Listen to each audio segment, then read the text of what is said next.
I am your host with the locks that rocks, Adam Richmond, and this is the official podcast of Rocklahoma. I am joined by some gentlemen that you have seen on a Rocklahoma stage.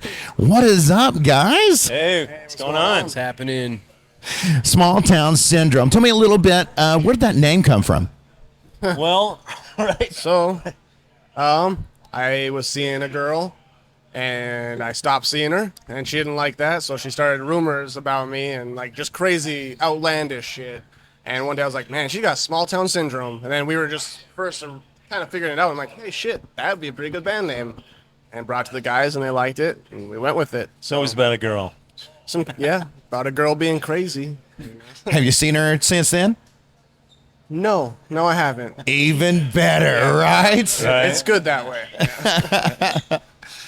So tell me a little bit about you guys. This is your first time playing Rocklahoma, Yeah, this is the correct? first time. First time in Rocklahoma. Amazing. Awesome. Tell me a little bit about this experience for you all. Well, so far it's been great. So early day today, obviously, with our set time. But so far, I just can't say enough about the staff, and everybody's been awesome at Rocklahoma all the way through. Yeah, So, it's been super fun, amazing. and the crowd that was out there, they were engaged. They loved it. They were jumping and clapping and moving around. And what more can you ask for than gonna people be that fun are into your weekend. music and having fun? Like that's what we're here for, is to have people have fun and have fun with them. So Lots of good it was bands. super cool. Yeah. So tell me, what do each of you do for the band? I'm a guitarist and vocalist. I'm the drums. And I play bass and do vocals as well. I love it. I love it. How did you guys find each other musically?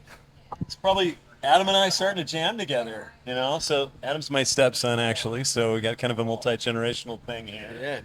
But We started jamming, and we needed a bass player. Yeah, we were looking for a bass player. John I didn't want to. we sort of drafted John. They kind of forced me to do it, but I'm happy they did, because I never really liked being in front of people. Right. So it was one of those things like, I can't do that shit. And eventually, Yeah. here we are, and I'm running around and jumping and having fun in front of people, not giving a shit. So Living the dream. Yeah. Dude, Have I it gotta all the say, time. I love the ink. You're so colorful. I fucking enjoy that. I love it. Yeah. Tell me a little bit, what got you into playing music? I've always liked playing music. I, as a kid, had a few guitar lessons here and there, never stuck, never really did anything. Bought a guitar, traded it for a bass, traded it for a guitar, traded it for a bass. Then kind of fizzled out, and I don't know, I just always loved music, and then these guys finally got me to do it, and I started, and then it clicked, and it's like, all right, this is it, and we're doing it, so. I dig it. What about you guys? I've always wanted to play drums since I was a little kid. Drums was something that was super interesting. So I just always played drums and stuck with it since. I think when I first started, I just was so bad I didn't even use my feet. And I don't know. You're always learning. So it's like I don't know. It's just a cool instrument. That's like super, you get a lot out of it. Yes. You got any favorites? Who's your drummer of choice? Oh shit, that's hard. Well, I'd say the one that usually got me into it was Tommy Lee. Was one of my favorites. Tommy from Motley Crue. I don't know. I like Travis Barker, obviously from Sure. Blink. He's sick. I don't know. I like anybody. Like, there's so many different. It's just all solid drummers out there. So it's like just being all well-rounded drummer is what matters. Which I'd say Tommy Lee though, was the first one, or. So do you get those moments when you're in the zone, you've got your timing, and then you're like, fucking Tommy Lee, man. Yeah. and then when I start thinking is when I fuck up. But yeah, Right. that's usually, sometimes like I got pretty hyped today, but yeah. No, exactly. Yeah, there's just moments where you're like there, but you're not really there. You're like, Yes. It's kind of like feeling it type of thing. That muscle memory kicks in, and It's all then muscle memory. how about you, bro? Man, actually, I started out on drums and I sucked. Picked up a guitar at like 14. That was it. I was in love. My true love is guitar, and just the ability to be able to, play it and write our own songs and be playing at a place like Rocklahoma. It's pretty awesome. Right. So we talked a little bit about your inspirations, what got you into it. Can you tell me a little bit about the writing process for you guys? Where does your music come from? And I just think we have ideas. We all bring little things to we have band practice, and somebody will have a piece of something, and or He might have a lyrics guitar or- riff or lyrics. Yeah. I might have a bass line Just or build lyrics. off that, He might you just know? start playing drums, and we just start jamming to it. Yeah. And we're like, shit, this is a song. And then we just Song is it's- born. Most of the time, it's pieced together through all of us just jamming. That's when our most favorite songs are when we're just screwing around playing, and it just feels right, and we're like, okay, It's kind of how "Don't let's Give a form this Shit" came together. about, right? Yeah, it's true.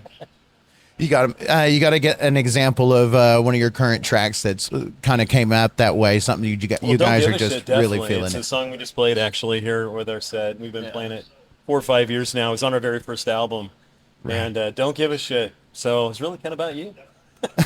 Most of the songs are probably inspired by. Literally, it took about 5 minutes to write it. It was all about Adam. There we He go. lives a very interesting life, and we all just get inspired by. Hey, don't he knock does. it. I've done a lot of amazing things with 5 minutes. All right, right. it happens. All right.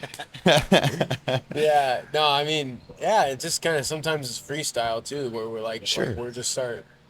You just don't have any ideas, and you just kind of start with something, and then you're jamming for like 4 or 5 minutes, and you're like, well, how do we dial that in, and that's when it's cool, or it's just little snippet ideas here and there. Yeah. Just depends. So, what's the road like for you guys right now? It's kind of it this year. We decided to make 2023 our festival year, so we did a bunch of fairs, festival stuff, and so looking at what we're going to do for 24. Probably write some more. We got some more songs that are in the works right now. Maybe record some more. I'm sure you polish got some 5 stuff. minutes to kill to bust out another banger, right? Hell yeah, that's right. 5 minutes. We got some good handful of ones coming out that are going to be solid, I think. Can you tell me a little bit about? You said this is your festival year. Can you tell me a little bit about playing festivals versus indoor venues, or the different types of venues that you guys are playing now? Yeah, it's definitely different. Sure. I think there's a built-in vibe when you go to any festival, fair, whatever to play. The crowd's already there, and we've played our share of venues, small venues. You got 3 people and the bartender at times. Yeah, and- you play a bar show and it's like Yeah, people are there you to never know what you're not gonna really there get, for but- you most of the time. You come here, people are here to listen to music, so they're Right. they're about it, they're engaged, and that's a huge difference for me is, hey, let's clap our hands. People start clapping. Let's jump. They start jumping. It's like, holy shit, that's new. Instead of the one dude at the bar like, fuck off. So it's one of those. They say that to me all the time. It's all right. So what's next for you guys? Well, like John said, really, we're just going to spend probably the rest of the fall just working on our new music. We've got a bunch of new stuff that we want to get into the studio. So we go into the studio next month, and we've got a bunch of festival announcements that we're kind of sitting on, waiting for next year. That's Kind of plan Gonna for come a out big next soon, year. so, yeah. Write some good music and come out with it and just slamming on some stages. Really. Great. Do you guys have any target venues, target festivals that you guys are just, I want to go there? well, shout out for Danny Wimmer Productions. We'd love to be back here at Rocklahoma as well. Yes. But yeah, there's a bunch of them out there. Riot Fest? Riot Fest would be pretty sweet. Riot Fest That'd be close to great. where I grew up in Chicago. But yeah, and then we're really looking at UK next year. UK. Now have you guys traveled overseas before? Not yet. No, but that's So kind that'll of be in the a new works. one. Loose plans right now for 2024 to get us. Yeah, get the us over goal. there. I would love to go to Japan, play some shows in Japan. That's a Right. dream. I'd love that. So Absolutely. Well, I tell you what, guys, before we wrap up every interview, I always like to give my guests the opportunity to address the fans, the people who watched you on that stage, the people who are watching those videos, and they've got more than 5 minutes to listen to y'all's songs. So we'll put them on repeat after that. So anyway, I like to give everybody a chance to address this stage. Anything that you want to say to your fans, any shout outs, whatever that you'd like to do, guys, the floor is Well, yours. for everybody that follows us, or buys our music, streams our music, buys our merch, comes up to see us at shows, we love you. Without you, there wouldn't be us. So keep doing what you're doing. We'll see you at the next show. we appreciate all of you who came out and all the new fans we may have gained and everyone that was engaged and had a hell of a time at Rocklahoma because we had a fucking blast. It was killer. Thanks for coming out, and keep being you. Keep kicking ass. You keep eating. There you go. Keep being you, and don't take no shit. Keep killing it. Listen to our shit. I appreciate you guys making time for me. We will be featuring your music on the live stream going forward. Thank you so much for letting us play your Thank you for music. having And us. Appreciate Thank it. you. ladies and gentlemen, for Small Town SINdrome, I'm Adam Richmond with the official podcast of Rocklahoma.